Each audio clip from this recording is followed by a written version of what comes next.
ठीक है, कराची के बाद अब हम चलेंगे फैसलाबाद की जानिब पर वहाँ पर मौजूद अपने नुमाइंदे अब्दुल बासित से जानेंगे। बासित, आप बताइएगा कि फैसलाबाद के शहरी किस तरह से एंजॉय कर रहे हैं आखिरी दिन को, और स्पेशली बच्चों के हवाले से बताइएगा कि बच्चे अपना जो आखिरी दिन है ईद का उसको किस तरह से एंजॉय कर रहे हैं और क्या सारी ईदी ख़त्म कर दी गई है आज? जी बिल्कुल अरूज, अगर फैसलाबाद के शहरियों की बात की जाए तो आज ईद का तीसरा दिन है और इस दिन को भरपूर अंदाज में इंजॉय करने के लिए और यादगार बनाने के लिए शहरी अपने बच्चों के हमरा जो है वो पार्कों गए, तफरीही मकाम पहुँचे हैं ताकि ईद को भरपूर अंदाज में इंजॉय किया जा सके।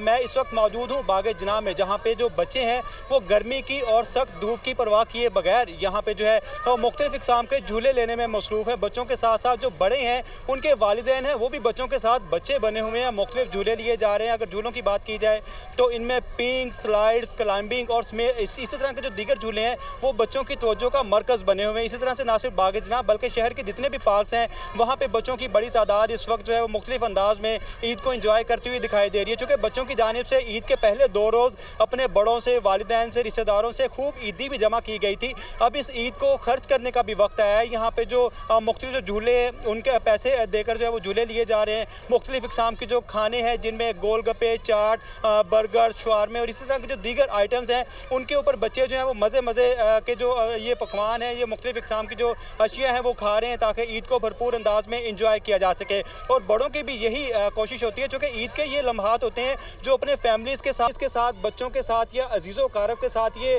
स्पेंड किए जाते हैं और इन ईद के लम्हात को यादगार बनाया जाता है और ज़्यादा से ज़्यादा इंजॉय करने की कोशिश की जाती है। चूँकि इसके बाद तो दोबारा से फिर वही रूटीन लाइफ स्टार्ट हो जाएगी, वही रूटीन के जो कामकाज शुरू हो जाएंगे। आज आखिरी दिन है और इस बात को मद्देनजर रखते हुए कि आज आखिरी छुट्टी है और ईद का आखिरी दिन भी है तो इसको भरपूर अंदाज में इंजॉय किया जा रहा है ताकि बच्चों के साथ ज़्यादा से ज़्यादा टाइम स्पेंड किया जा सके और लम्हात को यादगार बनाया जा सके। यहीं पे तफरीहात का सिलसिला ख़त्म नहीं होगा बल्कि रात तक इसी तरह से मुख्तलिफ पॉइंट्स पर शहरियों की महफिलें जमेंगी। खाने पीने की जो सेंटर्स हैं या फूड पॉइंट्स जो हैं वहाँ पर भी शहरियों की बड़ी तादाद जो है वो जमा होगी। मुख्तलिफ अक़साम के जो लंच हैं या डिनर हैं, मुख्तलिफ जो उनमें मुख्तलिफ किस्म के जो खाने हैं वो ऑर्डर्स किए जाएंगे और ईद को भरपूर अंदाज में इंजॉय किया जा सकेगा।